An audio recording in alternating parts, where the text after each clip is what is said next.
اعوذ باللہ من الشیطان الرجیم بسم اللہ الرحمن الرحیم باب التقاضی والملازمۃ فی المسجد عن کعب انہ تقاضى ابن ابی حضرۃ دینا كان له علیہ فی المسجد فارتفعت اصواتهما حتى سمعها رسول اللہ صلی اللہ علیہ وآلہ وسلم وهو فی بیتہ فخرج الیہما حتى کشف سجف حجرته فنادى یا کعب قال لبیک یا رسول اللہ صلی اللہ علیہ وآلہ وسلم قال ضع من دینک هذا واومأ الیہ ای الشطر قال لقد فعلت یا رسول اللہ صلی اللہ علیہ وآلہ وسلم قال قم فقدہ۔ باب نمبر 71 ہے، مسجد کے اندر جس سے قرض لینا ہے اس کو قرض کا تقاضا کرنا اور قرض لینے کے لیے اس کو پکڑ لینے کے متعلق۔ روایت ہے حضرت کعب بن مالک رضی اللہ تعالیٰ عنہ صحابی رسول ہیں، انہوں نے حضرت ابن ابی حضرت ان سے قرض لینا تھا، پیسے لینے تھے، تو مسجد کے اندر انہوں نے ان کو پکڑ لیا۔ یہاں پہ پکڑنے کا ذکر نہیں ہے، عنوان یہی ہے، حدیث مبارکہ آگے 2000 اور کچھ نمبر ہے اس کا، اسی بخاری کے اندر آگے آئے گی، اس کے اندر ہے کہ انہوں نے حضرت عبداللہ بن ابی حضرت کو پکڑ لیا مسجد کے اندر اور انہوں نے تقاضا کیا کہ میرے پیسے، میرا قرض جو ہے وہ واپس دو۔ آپس میں ان کا تکرار ہوا، حتیٰ کہ ان کی آوازیں جو ہیں وہ بلند ہوئیں، اتنی آوازیں بلند ہوئیں کہ حضور صلی اللہ علیہ وآلہ وسلم نے اپنے حجرہ مبارک کے اندر ان کی آوازوں کو سنا۔ آوازوں کو سن کے حضور صلی اللہ علیہ وآلہ وسلم باہر تشریف لائے، آپ نے آ کے اپنے حجرہ مبارک کے دروازے سے پردہ ہٹا کے تو ان دونوں صحابہ کو دیکھا، دونوں کو دیکھ کے یعنی دیکھا کہ کیا معاملہ ہے، کیوں شور کر رہے ہیں، تو حضور صلی اللہ علیہ وآلہ وسلم نے حضرت کعب کو بلایا، یا کعب، تو آگے سے انہوں نے جواب دیا لبیک یا رسول اللہ، یا رسول اللہ میں حاضر ہوں۔ تو حضور صلی اللہ علیہ وآلہ وسلم نے وہاں دروازے سے ان کو ہاتھ سے اشارہ کیا کہ تم نے جو قرض لینا ہے وہ قرض ان کا آدھا کر دو، یعنی آدھا معاف کر دو، آدھا قرض لے لو۔ تو حضور نے ارشاد فرمایا اور حضرت کعب نے کہا یا رسول اللہ آپ نے کہا اور میں نے کر دیا، یعنی آپ نے حکم دیا ہے کہ آدھا قرض معاف کر دو تو میں نے آدھا معاف کر دیا ہے۔ حضور صلی اللہ علیہ وآلہ وسلم نے اس کے بعد حضرت ابی حضرت کو کہا کہ جا کے اس کا جو باقی آدھا قرض ہے وہ دے دو۔ یہ ہے اصل دی بات۔ حضرت کعب بن مالک رضی اللہ تعالیٰ عنہ کا شمار جو ہے یہ ان 4 صحابہ میں سے ہے، یا 3 تھے، یہ 4 صحابہ تھے جو کہ غزوہ تبوک کے اندر پیچھے رہ گئے تھے، انہوں نے شرکت نہیں کی تھی۔ سورہ توبہ کی آیت نمبر 118 کے اندر پورا واقعہ ہے ان صحابہ کا۔ اس کے بعد دوسرے صحابی ہیں ابن ابی حضرت، ان کا پورا نام عبداللہ، اصل نام عبداللہ ہے، عبداللہ ابن ابی حضرت۔ یہ حضور صلی اللہ علیہ وآلہ وسلم کی فوج کے اندر انٹیلیجنس کے بندے تھے، جاسوسی کرنی ہوتی ہے نا مخالف فوج کی یا کسی مخالف بندے کی یا مخالف ملک کے اندر جاسوسی کروانی ہوتی ہے، تو حضور صلی اللہ علیہ وآلہ وسلم کہ یہ ایجنسی کے بندے تھے، اور ایجنسی کا بندہ ہونے کے باوجود بہت زیادہ کمزور تھے، معاشی لحاظ سے بڑے کمزور تھے۔ ہماری ایجنسی کے بندے تو بڑے تگڑے ہوتے ہیں، مگر حضور کی ایجنسی کے بندے انتہائی اتنے کمزور تھے کہ ان کے بارے میں روایت ہے کہ حضور صلی اللہ علیہ وآلہ وسلم کے یہ صحابی، انہوں نے ایک یہودی کا قرض دینا تھا 4 درہم، صرف 4 درہم، اور ان کے پاس اتنی گنجائش نہیں تھی کہ وہ اس کو قرض ادا کر سکتے۔ بات ہے اس ذوالغابہ کے اندر بھی اور کتابوں کے اندر بھی ہے، ایک دن یہودی نے ان کو پکڑ لیا کہ میرا قرض دو، ان کے آپس میں باس مباحثہ تکرار ہوا، تو ان کے پاس تھے نہیں، یہ نہیں کہ ان کے پاس ہوتا تھا، معاشی لحاظ سے بہت کمزور صحابہ میں ان کا شمار ہوتا ہے۔ تو یہودی نے بڑی سختی کی، آپس میں کوئی ان کی ہاتھا پائی ہوئی، تو انہوں نے آگے سے اس کو مارا، اس یہودی کو مارا۔ اس یہودی نے جا کے حضور کو شکایت کی کہ ایک تو اس نے میرے پیسے بھی دینے ہیں، تو اوپر سے اس نے میرے اوپر غلبہ بھی حاصل کر لیا۔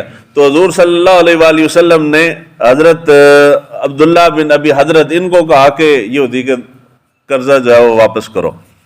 تو انہوں نے آگے سے کہا یا رسول اللہ میرے پاس ہے نہیں ہے, میں نے اس کو کہا ہے کہ حضور صلی اللہ علیہ وآلہ وسلم یہ جنگ آ رہی ہے غزوہ خیبر, تو حضور مجھے امید ہے غزوہ خیبر کے اندر بھیجیں گے تو اللہ تعالیٰ میں فتح دے گا, تو وہاں سے مال غنیمت ملے گا تو میں تو جا کے قرضہ دے دوں گا.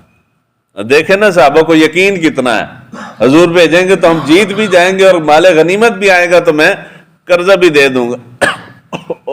واقعہ بنا ہوا ہے نا, کسی جگہ پہ قحط تھی بہت زیادہ, تو بارش نہیں ہو رہی تھی, تو امام صاحب نے اعلان کروایا کہ جی فلاں دن ہم نے نماز استسقاء پڑھنی ہے.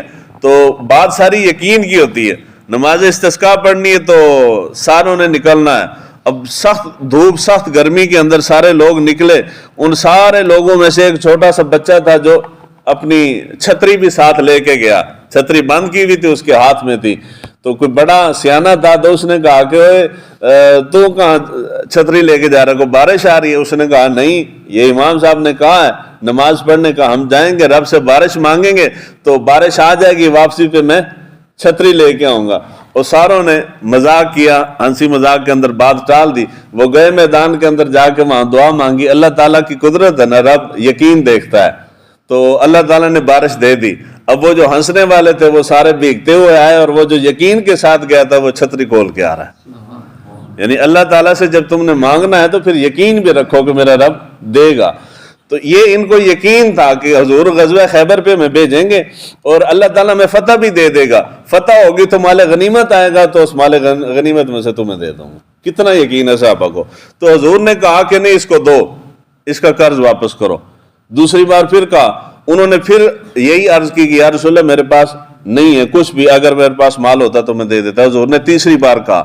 حضور صلی اللہ علیہ وآلہ وسلم کا معمول یہ تھا کہ 3 بار سے زیادہ کسی کو اگر تاکیداً کہنا بھی ہوتا تھا 3 دفعہ کہتے تھے, 3 سے زیادہ نہیں کہتے تھے.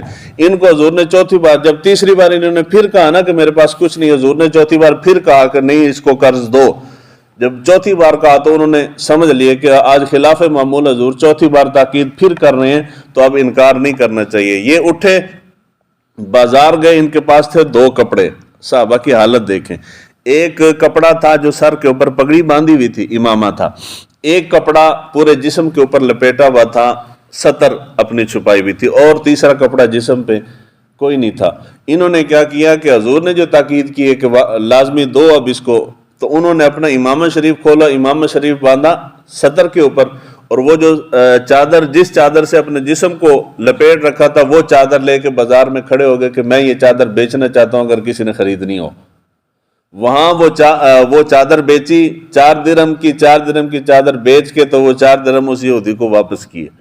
ابھی بیچ کے وہیں کھڑے تھے کہ کوئی خاتون وہاں سے گزری, اس نے دیکھا, صحابی رسول جو تھے تو وہ ایک دوسرے کی قدر کرنے والے تھے. کوئی صحابیہ وہاں سے گزری, خاتون بوڑھی وہاں سے گزری, انہوں نے کہا کہ یہ کیا حالت تو نے بنا رکھی ہے اپنی. انہوں نے پھر ساری بات بتائی کہ اس طرح یہودی کو میں نے قرض دینا تھا, اس نے جا کے حضور سے شکایت کی, حضور نے مجھے کہا کہ اس کا قرض دو, میرے پاس تھا کچھ نہیں, تو یہ 2 چادریں تھیں, ایک سر کی تو ایک جسم کی, تو میں نے سر والی یہاں باندھی ہے تو جسم والی چادر بیچ دی ہے. اس کے پاس ایک زائد چادر تھی, اس نے کہا کہ تو نے جو کام کیا اچھا کام کیا, حضور کی بات کو تو نے ٹالا نہیں ہے, لیکن یہ چادر جو ہے یہ تو رکھ لے, اس سے اپنا جسم چھپا.